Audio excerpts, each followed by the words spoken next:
Hi అండి. వేడి వేడి అన్నంలోకి టమాటా పచ్చడి వేసుకొని కొంచెం నెయ్యి పోసుకొని తింటే చాలా బాగుంటుంది. అలానే ఇడ్లీ, దోశ, ఉప్మా ఎందులోకైనా టిఫిన్‌లోకి చాలా బాగుండే ఈ టమాటా పచ్చడి ఎలా ప్రిపేర్ చేసుకోవాలో వాచ్ చేయండి. ఒక గిన్నెలో 2 స్పూన్ల ఆవాలు, 1 స్పూన్ జీలకర్ర, పావు టీ స్పూను మెంతులనైతే వేయించుకొని దోరగా పౌడర్ చేసి పక్కన పెట్టుకోవాలి.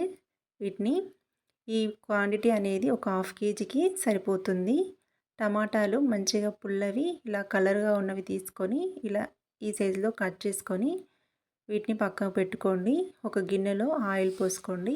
ఆయిల్ అనేది ఈ పచ్చడికి ఎక్కువనే పడుతుందండి. మనకి ఈ పచ్చడి వచ్చేసి ఒక 2, 3 నెలలైనా నిలువ ఉంటుంది. కాబట్టి ఆయిల్ అనేది ఎక్కువ యాడ్ చేసుకొని సాల్ట్ అయితే యాడ్ చేసుకొని వీటిని ఉడకబెట్టుకోవాలి.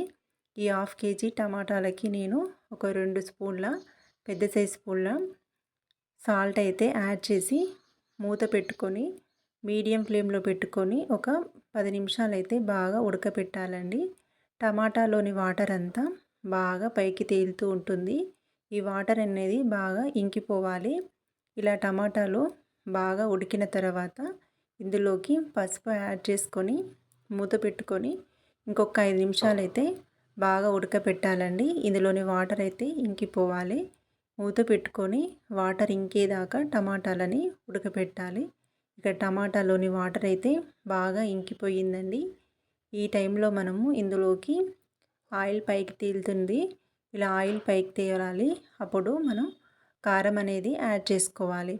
ఈ క్వాంటిటీకి నేను ఒక పెద్ద గరిటె కారం అయితే యూజ్ చేస్తున్నాను.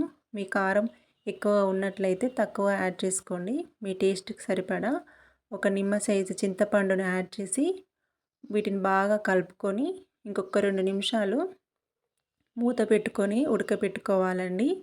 మనం ఇలా మొత్తం ఉడికితేనే పచ్చడి అనేది వాటర్ అంతా పోయి మనకు 2, 3 నెలలు చక్కగా నిల్వ ఉంటుంది. ఏమాత్రం ఖరాబ్ కాకుండా ఇందులోని ఆయిల్ అంతా పైకి తేలిందండి. టమాటా పచ్చడిని చల్లార పెట్టుకొని మిక్సీ జార్లో యాడ్ చేసుకొని ఒక 2 సార్లు బరకగా నూరుకుంటేనే చాలా బాగుంటుంది. ఇలా ఈ కన్సిస్టెన్సీ సరిపోతుంది. ఇంకొక గిన్నెలో ఆయిల్ పోసుకొని పోపు అయితే పెట్టుకోవాలి. ఈ పచ్చడిలోకి ఆయిల్ ఎక్కువ పోసుకుంటే మనకు చక్కగా పచ్చడి ఉంటుంది. ఎలాంటి బూజు పట్టకుండా నిల్వ అనేది బాగా ఉంటుంది. జీలకర్ర, ఆవాలు అలానే ఎల్లిపాయలు ఎక్కువ యాడ్ చేసుకొని మిర్చి యాడ్ చేసుకొని పోపు పెట్టుకోవాలి. కల్మాకు, పసుపు, ఇంగువను వేసుకోండి. మనం మొత్తం ఉడకబెట్టుకున్నాం కదా, ఒకటేసారైనా పోపు పెట్టుకోవచ్చు. మనకి ఎప్పుడు కావాలంటే అప్పుడైతే పోపు పెట్టుకొని పచ్చడిని మనం సర్వ్ చేసుకోవచ్చు. ఇలా పోపు అంతా చల్లారిన తర్వాత మనం మిక్సీ పట్టుకున్న టమాటా పేస్టు, మసాలా పౌడర్లు అయితే జీలకర్ర పౌడరు ఇవన్నీ యాడ్ చేసుకొని సర్వ్ చేసుకుంటే సరిపోతుందండి.